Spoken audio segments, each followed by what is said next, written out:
Well, you guys wanted us to bring back a wire insertion tool, so we delivered. We got two different options for you here in our 926. You got a straight tube and a bent 35-degree tube. The nice thing that we added for this is this curvable tubing.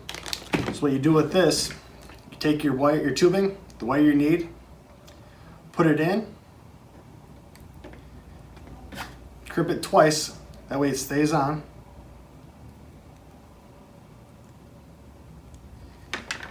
Get a nice secure connection there. Then you have your tool that you already have through your grommet or your firewall. Insert your wire, pull it through on the other side, cut this piece off, cut this piece off. You got your wire. Now this is a consumable part, so you can reorder this. No more electrical tape mess. Nice, clean, easy job for you.